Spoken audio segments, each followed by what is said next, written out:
शिकार में वो, जंगल में कोहसार में वो सूरज। मैं आपको बताऊं ये महीना 11वीं शरीफ का महीना है। हुजूर गौसे आज़म की शान क्या है, हुजूर गौसे आज़म का मर्तबा क्या है, जानते हैं आप? हुजूर गौसे आज़म फरमाते हैं कि पूरी दुनिया में जितने भी मेरे मुरीद हैं, जितने भी कादरी हैं, उन्हें मौत नहीं आएगी।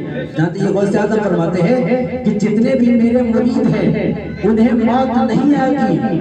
कब तक नहीं आएगी? जब तक वो तौबा नहीं कर लेते, जब तक वो तौबा नहीं कर लेते। गौसे आज़म की क्या शान है, यकीनन आप जाने।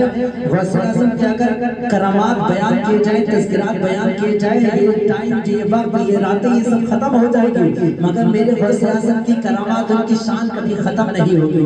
वो है हमारे गौसे आज़म। जानते हैं आज हम अपने नानी के यहाँ जाते हैं, आज हम अपने रिश्तेदारों के यहाँ जाते हैं, तो हमारा माहौल ये होता है, हमारा हाल ये होता है, कहीं हम इस घर में, कहीं उस घर में, कहीं यहाँ पड़े हैं, कहीं वहाँ पड़े हैं। मगर हुजूर गौसे आज़म की शान आप सुने। हुजूर गौसे आज़म की उम्र शरीफ सिर्फ 7 साल की है। वो अपने नाना के घर में जाते हैं। कौन नाना? हजरत अब्दुल्ला सुरमई के दरबार में जाते हैं, अपने ननिहाल जाते हैं। हजरत अब्दुल्ला सुरमई वो है, वो वली है, वो वली है कि वो जो अल्लाह की बारगाह में दुआ कर देते थे, अल्लाह तबारक व तआला उनकी दुआ को रद्द नहीं करता बल्कि कबूल फरमा लेते थे। वो है हजरत अब्दुल्ला सुरमई। हुजूर गौसे आज़म 7 साल की उम्र शरीफ उनकी होती है, अपने ननिहाल पहुंचते हैं, हजरत अब्दुल्ला सुरमई के दरबार में पहुंचते हैं। वहां एक औरत थी, उसके बच्चे नहीं होते थे, उसके औलाद नहीं थी। कई पीरों के पास गई, आलिमों के पास गई, और करार के पास गई, उसके औलाद नहीं हो रहा था, उसके औलाद नहीं थी, कोई बच्चे नहीं थे। लोग उसके ताना मार रहे थे, उसकी घर की औरतें उसे बच्चन कह रही थी, उसके गांव की औरतें उसे बाज कह रही थी, बड़ी परेशान थी। मगर कुछ औलिया ने, कुछ आलिम दीन ने बताया, ऐ औरत तू परेशान क्यों होती है, चली जा बगदाद चली जा। वहाँ हज़रत अब्दुल्ला सुरमई है जो अल्लाह की बारगाह में दुआ कर देते हैं, अल्लाह तबारक व तआला उनकी दुआ को कबूल फरमा लेता है, उनकी दुआ को सुन लेता है। अब वो औरत है खुश हो जाती है, हज़रत अब्दुल्ला सुरमई के दरबार में आने लगती है। इतने में हुजूर अब्दुल कादिर है, खेल रहे हैं दरवाजे के पास। वो औरत है, क्या देखते हैं हुजूर अब्दुल कादिर?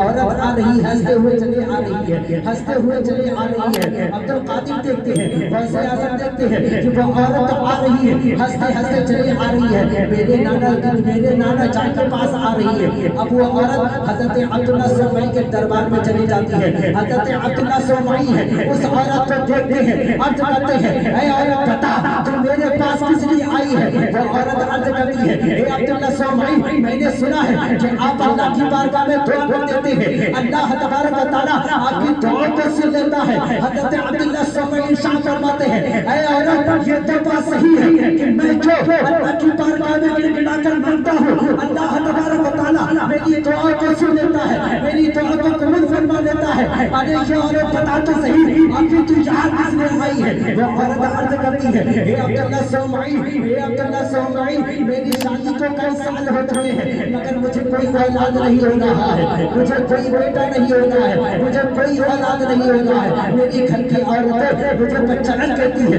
मेरी गाँव की औरतें मुझे बाज कहती है, मेरी रिश्तेदार की औरतें मेरे ऊपर तहमत लगाती है। मैंने सुना है कि आप जो अल्लाह की बारगाह में दुआ कर देते हैं, अल्लाह तबारक व तआला आपकी दुआ को सुन लेता है। हज़रत अब्दुल्ला सुरमई है, अपनी आंखों को बंद करते हैं, वो आसमान की तरफ देखते हैं, लोहे महफूज पर देखते हैं। आप जानते हैं आज हम आंख बंद कर ले तो हमें सिर्फ काला काला नजर आता है, अगर हम आंख बंद कर ले तो हमें उल्टी सीधी चीज नजर आती है। मगर अल्लाह वालों का हाल ये है कि जब वो आंख बंद करते हैं तो लोहे महफूज पर देख लिया करते हैं, जब वो आंख बंद करते हैं लोहे महफूज पर देख लिया करते हैं। हज़रत अब्दुल्ला सुरमई है, अपनी आंखों को बंद करते हैं, लोहे महफूज पर देखते हैं, तो लोहे महफूज पर लिखा नहीं था कि इसके कोई औलाद होगी। हज़रत अब्दुल्लाह सोमई है, अपनी आंखों को खोल देते हैं और उस औरत से अर्ज करते हैं, औरत तेरी किस्मत में, तेरी तकदीर में कोई औलाद नहीं है। अब वो औरत परेशान हो जाती है, रोने लगती है, जाने लगती है, घर के बाहर जब चली जाती है, हुजूर गौसे आज़म देखते हैं,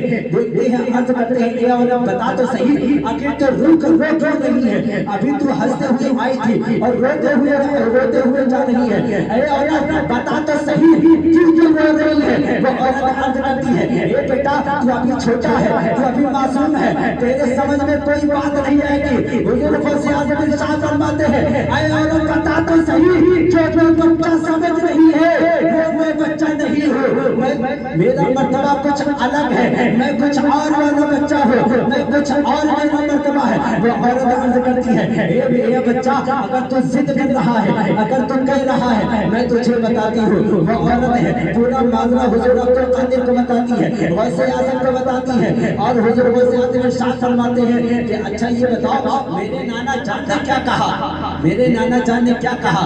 वो औरत अर्ज करती है, मैं अपने नाना जान के पास गई न, आपके नाना जान अपनी आंखों को बंद किए करने के बाद लौहे महफूज पर देखते हैं कि मेरी किस्मत में कोई औलाद नहीं है। हुजूर अब्दुल कादिर यानी गौसे आज़म इरशाद फरमाते हैं, ऐ औरत तू परेशान क्यों हो रही है? जा फिर से चली जा अब्दुल्लाह सोमई के दरबार में और जाकर कह दे, हे अब्दुल्लाह सोमई अगर मेरी किस्मत में अगर कोई औलाद होगा, हे अब्दुल्लाह सोमई अगर लौहे महफूज में मेरी औलाद होगा तो मैं तेरे दरबार में किस लिए आती? अगर मेरे किस्मत में अगर औलाद होता, अगर लौहे महफूज में लिखा होता तो मैं आपके पास क्यों आती दुआ कराने के लिए? हे अब्दुल्लाह सोमई आप अल्लाह की बारगाह में दुआ करते कि जो लौहे महफूज में नहीं लिखा है वो लौहे महफूज में लिख उठे और आपकी दुआ की बरकत से मुझे एक औलाद अता फरमाए, मुझे एक औलाद हो। अब हज़रत अब्दुल्लाह सोमई है अपनी आंखों को बंद करते हैं, अल्लाह की बारगाह में दुआ करते हैं कि अल्लाह इसे औलाद हो। अब वो औरत है खुशी खुशी चली जाती है। कुछ सालों के बाद उस औलाद को एक बेटा पैदा होता है, मोहब्बत से बोले सुभान अल्लाह। एक बेटा पैदा होता है मगर चंद महीनों के बाद उस बच्चे का इंतकाल हो जाता है। अल्लाह अल्लाह, उस बच्चे का इंतकाल हो जाता है। अब औरत बड़ी रोने लगती है, परेशान हो जाती है, मेरे परवरदिगार आलम आखिर ये बात क्या है, आखिर ये माजरा क्या है? बड़ी मन्नतों के साथ, बड़ी दुआओं के साथ मुझे एक बेटा पैदा हुआ, मगर ये बेटा क्या हुआ? मेरे बच्चे को क्या हुआ? मेरे बच्चे के जिस्म से रूह परवास कर गई है। अब वो औरत है अपने बच्चे को गोद में उठाती है, ऊपर से चादर डाल देती है, हज़रत अब्दुल्लाह सोमई के दरबार में आने लगती है। इतने में हुजूर अब्दुल कादिर है, हुजूर अब्दुल कादिर फिर से अपने ननियाल पहुंचे हुए हैं और खेल रहे हैं गौसे आज़म। हुजूर गौसे आज़म देखते हैं कि वो औरत फिर से चली आ रही है, एक बच्चे को गोद में लिए चले आ रही है। हुजूर अब्दुल कादिर इरशाद फरमाते हैं, ऐ औरत बता तो सही अब तू किस लिए यहाँ आई है? वो औरत अर्ज करती है, ए बेटा बड़ी मन्नतों के साथ मुझे एक बेटा पैदा हुआ, मुझे औलाद पैदा हुआ। हज़रत अब्दुल्लाह सोमई की दुआ के बरकत से अल्लाह तबारक व तआला ने मुझे बेटा अता फरमाया है। ए बेटा पता नहीं क्या हुआ, मेरा बच्चा बोलता नहीं है। ए बेटा पता नहीं क्या हुआ, मेरे बच्चे के जिस्म से रूह परवास कर गई है। हुजूर गौसे आज़म है अपनी नजरे करम फरमाते हैं, मुस्कुराते हैं, क्या कहते हैं? आए औरत तो सही, तेरा बच्चा मरा नहीं है बल्कि मुस्कुरा रहा है। तेरा बच्चा मरा नहीं है बल्कि मुस्कुरा रहा है। वो औरत है अपने बच्चे के जिस्म से कपड़े को हटाती है, चादर को हटाती है, वो बच्चा मुस्कुरा रहा है। इतने में हज़रत अब्दुल्लाह सोमई है अपनी छड़ी को लेते हैं, हुजरे से बाहर निकलते हैं। अब्दुल कादिर जिलानी यानी गौसे पाक है, अभी नन्हे बच्चे थे, 8 साल की उम्र शरीफ थी। क्या देखते हैं कि मेरे नाना जान छड़ी लेकर के आ रहे हैं और चिल्ला रहे हैं, ए अब्दुल कादिर ये क्या कर रहा है तो? हज़रत हुजूर गौसे आज़म है आगे दौड़ रहे हैं, हज़रत अब्दुल्लाह सोमई है पीछे छड़ी लेकर के भाग रहे हैं, छड़ी लेकर के आ रहे हैं। गौसे आज़म आगे है, अब्दुल्लाह सोमई पीछे है। ये रवायतों में आता है एक कब्रिस्तान से गुजर होती है, उस कब्रिस्तान قبرستان میں 300 مردے تھے. جب اس راستے سے گزر ہوتے ہیں تو غوث اعظم فرماتے ہیں اے قبرستان والو تم سو رہے ہو, یہاں میرے نانا جان لاٹھی لے کر کے آ رہے ہیں, میرے نانا جان چھڑی لے کر کے آ رہے ہیں. روایتوں میں آتا ہے 300 قبروں سے مردے کھڑے ہوتے ہوئے نظر آتے ہیں. 300 قبروں سے مردے کھڑے ہوتے ہوئے نظر آ رہے ہیں, بھاگتے چلے جا رہے ہیں. حضرت عبداللہ سمعی ہے جب یہ حال جب یہ معذرت دیتے ہیں اپنے چھڑی کو نیزے رکھ دیتے ہیں, عرض کرتے ہیں عبد القادر بیٹا ٹھہر جا, بیٹا ٹھہر جا, ابھی یہ تیرا بچپنا ہے, تو مردے کو جلا رہا ہے, جب تو جوان ہوگا تو پتہ نہیں کیا کرے گا. اے بیٹا عبد القادر رک جا. حضور عبد القادر رک جاتے ہیں. یہ شعر کہتا کیا ہے, جب ان کے قطع دیتے ہیں جو آج کہتے ہیں کہ رسول اللہ کو علم غیب نہیں ہے, جو آج کہتے ہیں کہ رسول اللہ کچھ نہیں جانتے ہیں, میں ان سے کہہ دینا چاہتا ہوں سب سے پہلے غوث پاک کی کرامات پڑھے, پڑھیے کی کرامات پڑھے, رسول اللہ پر بعد میں جائے.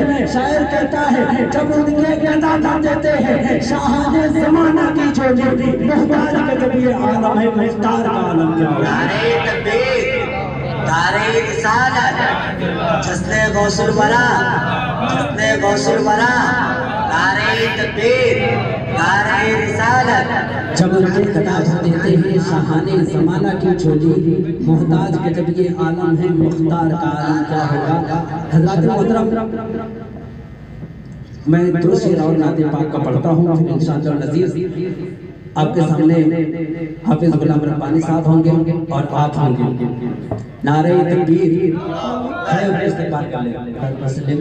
صلو علیہ صلاۃ و سلام علیک یا رسول اللہ صلی اللہ تعالی علیہ وسلم. حضرات میں دو شعر نعت پاک کا پڑھتا ہوں, اور نعت پاک آپ لوگوں نے بہت بار سنا ہے, مگر ہم کو پڑھنے میں بہت اچھا لگتا ہے, ہم کو بڑا سکون ملتا ہے. نعت پاک کے شعر کو جو ملاحظہ فرمائیں کہ مجھ کو تیرا نگر کا پتہ مل گیا, مجھ کو تیرا نگر کا پتہ مل گیا, مجھ کو تیرا نگر کا پتہ مل گیا, کہ مجھ کو تیرا نگر کا پتہ مل گیا, مجھ کو تیرا نگر کا پتہ مل گیا. ارے جب بریلی کا مدرسہ مل گیا, جب بریلی کا مدرسہ مل گیا, مجھ کو طیبہ نگر کا پتہ مل گیا. اور آخر شعر سماعت فرمائیں کہ جب بریلی کا مدرسہ مل گیا, ماں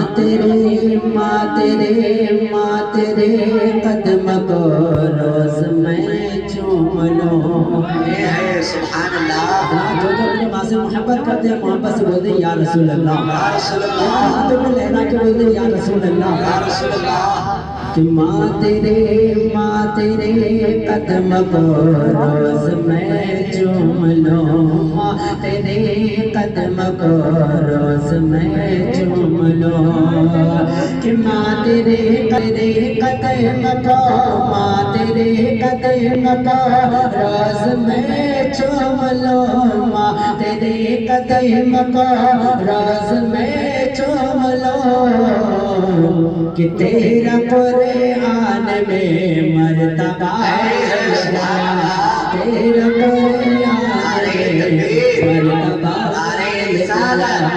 عظمت والدین, عظمت والدین, جسن غوث الورا, جسن غوث الورا, نعرہ تکبیر, نعرہ رسالت. بہت اچھا بھائی, سبحان اللہ.